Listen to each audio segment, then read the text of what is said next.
Hi friends, hi viewers, welcome to my channel. இன்றைக்கி நம்ம சேனலில் கேழ்வரகும் மாதுளையும் சேர்த்து ஒரு சூப்பரான மில்க் ஷேக் எப்படி ரெடி பண்ணுறது பார்க்க போகிறோம்.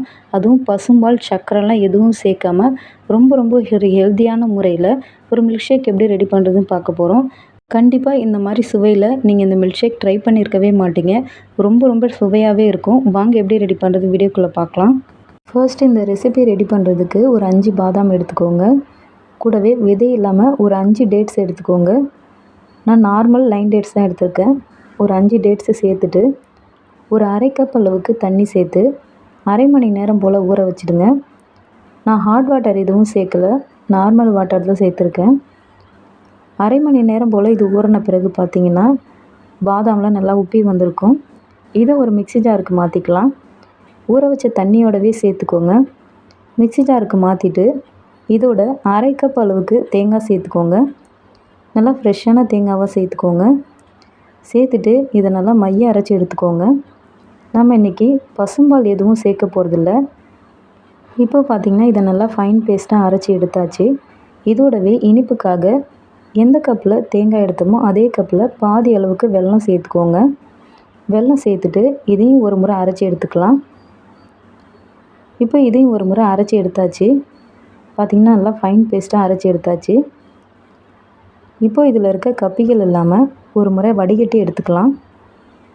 இந்த மாதிரி ஜூஸ் வடிகட்டி எடுத்துக்கோங்க.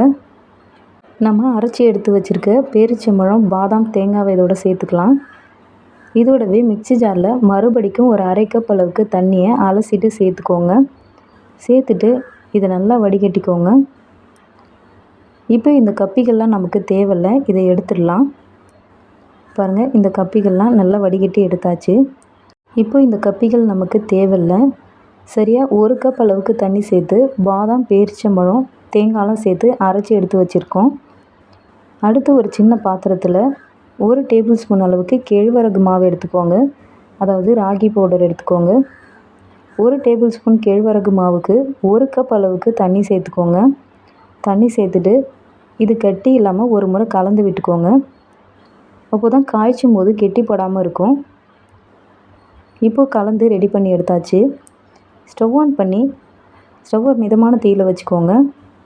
பார்த்திங்கன்னா தெரியும், மிதமான தீயில் வச்சுட்டு ஒரு 5 நிமிஷத்துக்கு கைவிடாமல் இதை கலந்து விட்டுக்கோங்க.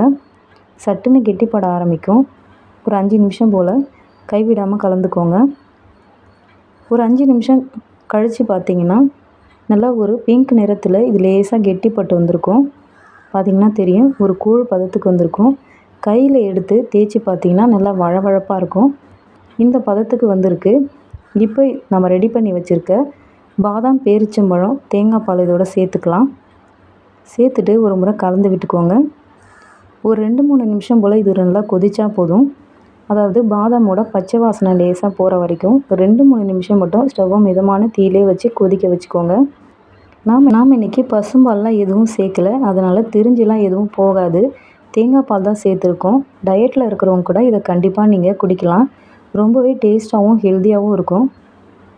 இப்போது 2-3 நிமிஷம் போல் மிதமான தீயிலே வச்சு காய்ச்சிருக்கோம்.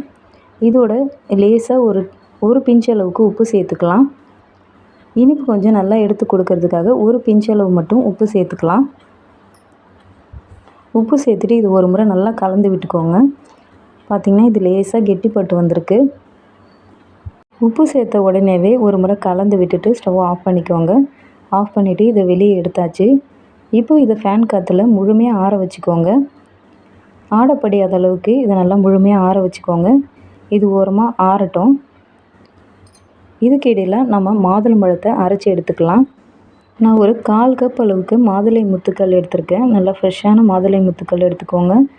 தண்ணி சேர்க்காமல் மிக்ஸி ஜாரில் நல்லா மைய அரைச்சி எடுத்துக்கோங்க. இப்போ இதை மிக்ஸி ஜாரில் அரைச்சி எடுத்தாச்சு. இதில் இருக்க விதைகள் இல்லாத அளவுக்கு இதை நல்லா வடிகட்டி எடுத்துக்கலாம். பாருங்கள், இதை நல்லா வடிகட்டி எடுத்தாச்சு. இப்போ இந்த மாதுளைச்சாறு ஒரு ஓரமாக இருக்கட்டும். இப்போ நம்ம மில்க் ஷேக் எப்படி ரெடி பண்ணுறதுன்னு பார்க்கலாம்.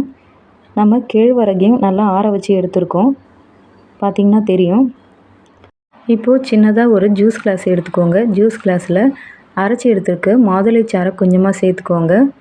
இப்போது கேழ்வரகு கூழை நல்லா ஆற வச்சுட்டு 2-3 குழிக்கரண்டி போல் சேர்த்துக்கோங்க. இதுக்கு மேலே மறுபடிக்கும் கொஞ்சமாக மாதுளைச்சாறை சேர்த்துக்கோங்க. பார்க்கவே நல்லா கலர்ஃபுல்லாகவும் இருக்கும். இந்த மாதுளைச்சாறும் கேழ்வரகும் சேர்த்து குடிக்கும்போது அவ்வளவு சுவையாக இருக்கும். சின்ன குழந்தைங்க கூட கேட்டு வாங்கி சாப்பிடுவாங்க. பார்க்க அழகாகவும் இருக்கும். கொஞ்சமாக பாதாம் சேர்த்துக்கோங்க. இப்போது இதை ஃப்ரிட்ஜில் ஒரு 10 நிமிஷம் போல் வச்சுட்டு வெயிலுக்கு கூட சில்லுன்னு குடிக்கலாம். ரொம்பவே சுவையாக இருக்கும். நான் ஒரு 10 நிமிஷம் போல் ஃப்ரிட்ஜில் வச்சு எடுத்திருக்கேன்.